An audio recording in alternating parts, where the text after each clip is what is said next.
welcome to the channel. My name is Abby and this is where I like to talk about all things fiber arts and pop-up markets. And I'm gonna start out today by saying it has been 2 weeks since I've made a video, and I was really motivated to make 2 videos a week, but well, 2 weeks ago was 4th of July weekend and I was away at a family reunion, and then I got back from that family reunion to find that someone in my life had decided to break 18 months of sobriety, and it was actually my daughter who found them passed out surrounded by boxes of wine, and I've been going through it.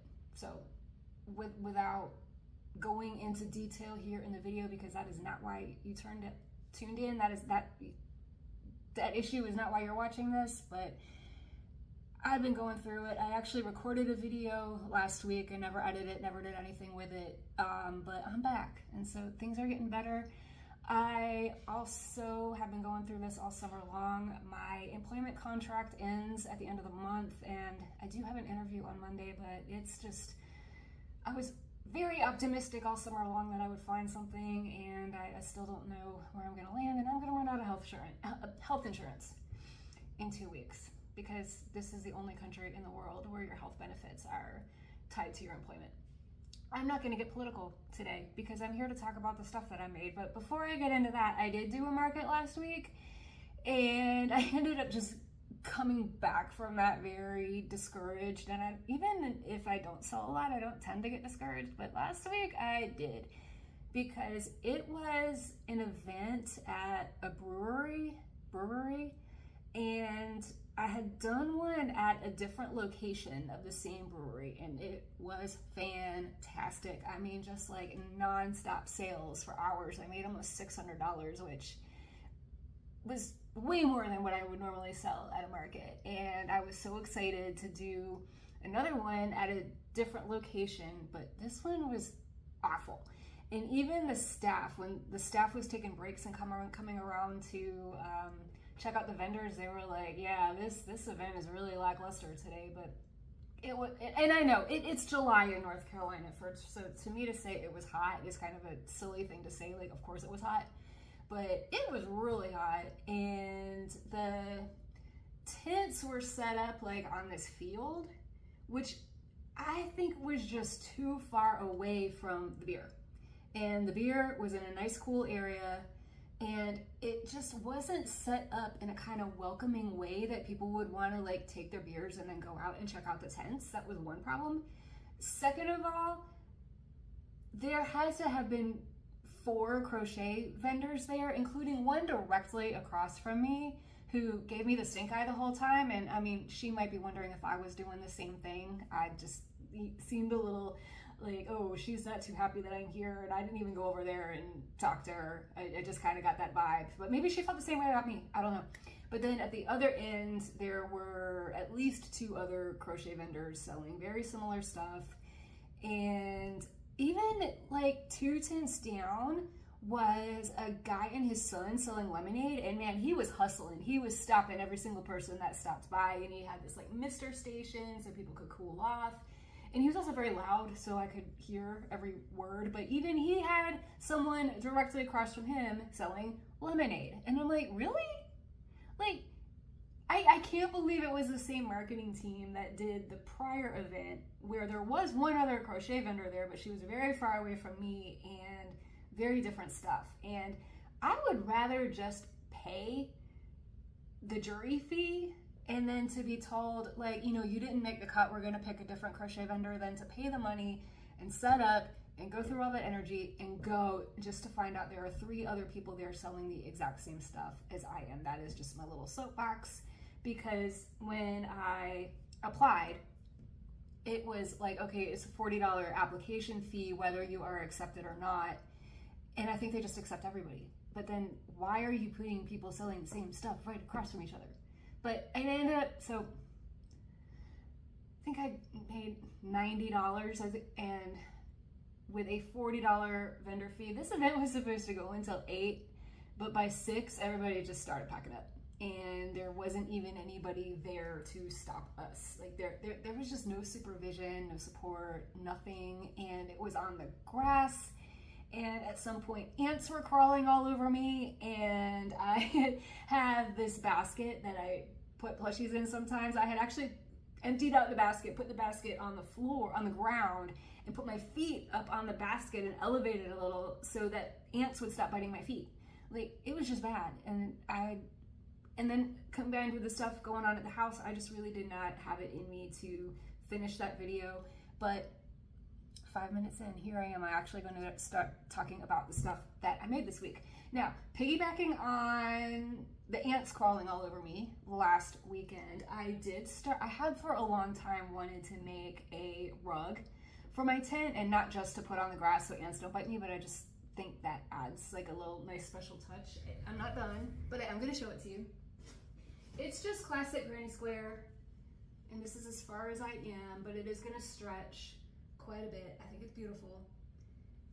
This came from a stash of yarn that I bought one time. It was 2 full tubs of yarn on Facebook Marketplace, and it ended up being like very, very old yarn. And so that is definitely some vintage rug yarn, but it is sturdy and it is scratchy, and my hands are very, very well exfoliated making that. And so even when I came and like picked up the Marketplace item, I asked the person that posted, I'm like, where did you get this? And he was like, oh, I bought a property and we found it in her attic. And I don't have it in me to be like, no, thank you. But because I was actually very curious to see what was inside, and I definitely got more than $50 worth using it, even though it is old. But you know, sometimes they don't make stuff like that anymore. Sometimes that old stuff is just very sturdy. But anyway, I'm gonna get into what I made this week. I do have a market later today, so I will probably combine the video that I am recording right now with a market recap. I might shoot some video footage of my setup. I am not yet comfortable enough talking to myself into my phone at the event because it's just me and it just looks like I'm talking to myself. And I also don't want to like accidentally catch footage of someone shopping without their consent. So you might get a little like setup video and then the market recap. This is the free market that I do a lot on the weekends, but it's a special Christmas in July event. So there's going to be like ice cream and kids games and Santa Claus during the heat advisory. God bless anybody in a Santa suit when it's going to be like 100 degrees. No exaggeration. So I'm just going to jump right in. All right, so I made one blueberry keychain, and this is a free pattern on Instagram. It's a very, very dark blue, and I always struggle putting eyes on things that are this color, and I tried to do a little white highlight. Honestly, I think it just ended up making them look cross-eyed, but you know, $5 blueberry keychain, we'll see. I only made one because I think this might have been all the yarn that I had in this color. I don't know. It's okay. It'll go with my strawberries that I really like. I made one, and I want to make more of these. This is a tumbler keychain, and it's really tiny. I mean, like for comparison, this pattern I think is intended for plush yarn, but I did this very, very thin acrylic because I just love the tininess of it. This is Stacy Makes tumbler keychain, and I kind of just want to call it Stand the Cup, but I love it. And I might even make more before I leave. I have a couple hours before the market. I might make a couple more of these. And I had some time yesterday, so I just kind of like cranked out some stuff. Oh, one other little small thing is this orange slice keychain. I like everything except the pattern said to sew up this side, the side. So you make it in a circle and then you fold it in half like a taco, and then I sewed it because those were the instructions on the pattern, but I think if I had done single crochets across, it would look a little bit tidier. It's nice, but I mean, just like I'm very critical of my own work, so I think I could have done a little bit better, but we'll see if people look at it. If people are interested, I might make more. Did I say this already? That I made a Google Doc with links to all the patterns, but I will say the blueberry is by Anna's Crochet Plushies. It's on Instagram. Same with the tumbler. And the orange slice is from a blog called Just Be Happy Life. All right, so there's that. I made three, I'm gonna show you these two first. I made 3 ducks, and because I sell a lot of these, and I say that these are dashboard ducks for Jeep drivers, but I also can say that they're rubber ducks if it's a kid or a non-Jeep driver that wants it. And so I was playing some yarn chicken yesterday, and I was like, I'm gonna lose. Did end up finding more later, but never mind. So I decided I was gonna put a hat on this duck because it's a bottom up pattern, and I was halfway through the head and I was like, there is no way I can finish this head. So I put a shower cap on. I thought, because I had to go from like bottom up, I was trying to do like a ruffle hat kind of thing, but normally that would be top down. So I did my last round on the head. I did back loop only. No, I did front loop only. So then I used the back loops with this pink color, and then did like 3 single crochets into each loop to make it ruffle, which it did. It's actually very nicely ruffled. And then decreases and sewed up the top, and I'm like, okay, this is shower cap. Which, you know, rubber ducky, bath, like, you know, somebody might like this. I think he's cute. Made 3 of those. And I made 3 whales, 2 gray and 1 like blue. This is Stitch by Faye. I make these a lot and I sell them a lot. These are really popular, little $10 items. I was getting low, but the Stitch by Faye whale pattern is great. It's no sew, it's very quick, it's very easy to read. Speaking of Stitch by Faye, I also made this little tiny axolotl. At first, I was not crazy about it. It was the first time I was successful using this kind of teddy yarn. I think that's what it's called. You cannot see the stitches, so the whole time I'm like, I'm probably like really making a mess of this, but because you can't see the stitches, it doesn't matter. I don't know if I'll make, it's so tiny. I don't know if I'll make more. I don't know. Not being able to see the stitches just really bugs me, but we'll see if somebody picks it up. Let you bite them. I wanted to make, I've been wanting to do this for a while. I've been wanting to make snakes with the foam hair curler inside of it, and so I attempted, but this was not girthy enough. I tried shoving the foam thing inside, and it was just simply not wide enough, and so I ended up just using stuffing, but it is kind of still like very fidgety because I stuffed it pretty tightly. But there are a lot of snake patterns. I don't think, you know, I don't want to discount the person who wrote it, but this is by Dragon's Yarn on Ribbler, very easy to follow pattern. And you know, I really just wanted to do the head and then make the body wide enough to do the foam curler, but I will try again. I didn't have it in me yesterday to make another one. I wanted to just do something else. So I also made another orange turtle. I did modify this a little bit. This is also a free pattern on Ribbler by Crafty Cellist Crochets.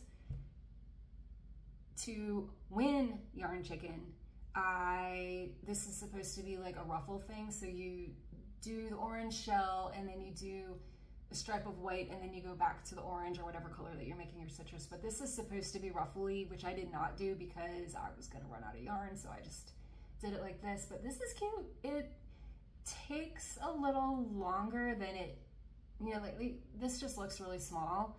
And even if I use plush yarn and it was bigger, it just takes a really long time because you make each one of the legs and you sew them on. I think it's too big for bobble stitches, and I didn't want to figure out like where to place the bobbles when I was making it, so I did make each of the 4 legs, and then you stuff them, and then you make the tail. So, and of course the heads and the head and the legs and the tail, I think you can just like tie the tail on, but it, for a little market, it's not the market friendliest thing, but I just think they're so cute, and I sold a lot of them, so I wanted to replenish what I had. This is also another thing that I make a lot of and sell a lot of, so I only have one left, so I wanted to make another.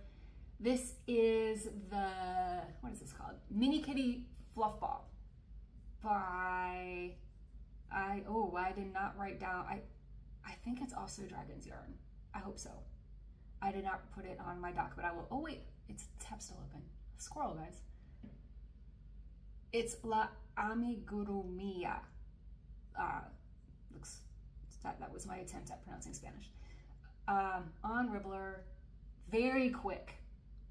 It's like a inverted loaf cat, because normally a loaf cat would have started in this direction, but it's actually like, here's the magic ring and here's where I closed it up, and it is very, very fast. It's no sew.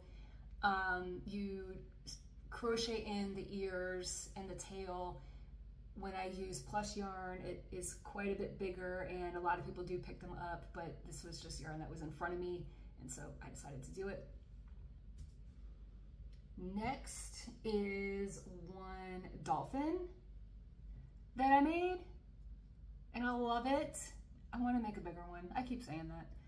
This is also, okay, this is by Dragon's Yarn. I feel like, the snake and the dolphin are both by the same author. This has got to be one of the best written patterns I have ever come across. I mean, so detailed, so accurate. I don't know what kind of magic this author did to make sure that everything was in the exact right place. I did not have to move things around, but even, like I say, you start with the nose, and then it is no sew, and then so you do, like, you chain out to make these little fins, and then you crochet in the top fin when you're finished. But it's like, okay, put a marker here because that's where the right eye is going to go, put a marker here because that's where the left eye is going to go, and then put a marker here because that's where the fin is going to go. How they got everything exactly right, because y'all know you usually have to kind of like adapt. Nope, this was perfect in every way, and I want to make 1,000 of these. It's just very fiddly at the beginning and at the end, because it is a 4 crochet, 4 single crochets in a circle kind of thing, where you're just like kind of like feel like you're working with tweezers. And I think even with a thicker yarn that might be difficult, but you do stop stuffing right here, and you make one side and then you go back in and you make the other side. But oh my gosh, what a fantastic pattern. This was one of the last things that I made last night, and like I said, I want to make more. So cute. I decided not to put a jump ring and a lobster clasp on this. I think he's good size for a desk buddy. I just think it's a little too big for a key ring, and it would hang, I don't know. If somebody wants it to, I'll put a jump ring on it if the customer asks, but I just think he's perfect like this. And then the last thing that I made this week is not going to go to the market because I think I can improve on it. This is a mermaid it's a free pattern on Madeline May Coe's blog. I love everything about her but the hair. And I ended up just kind of like putting it in a very messy ponytail because I was getting frustrated with it. The pattern is great. I love how she explains how to do the color changes, and I think everything was just like in the right place. The proportions are really great. It's all one, you don't have to sew on the head. It's all one piece, except that you do the one fin separately. Oh, you just sew up, you crochet in the arms. But the instructions for the hair were to do a row of front loop only when you're sewing up the head, and then, no, back loop only. And then you use the front loops to take your yarn, like you chain stitch, and then you pull up a long loop, and then you go to the next one, chain stitch, pull up a long loop, and the whole time I'm like, I am never gonna get these the right length. So I looked at some other mermaid patterns, and it was how I would have expected to do the hair, where I'm just gonna have to make a lot of individual long chains, and so chain down, and then I kind of want to do like a spirally hair, because then I think I would have to make less of it.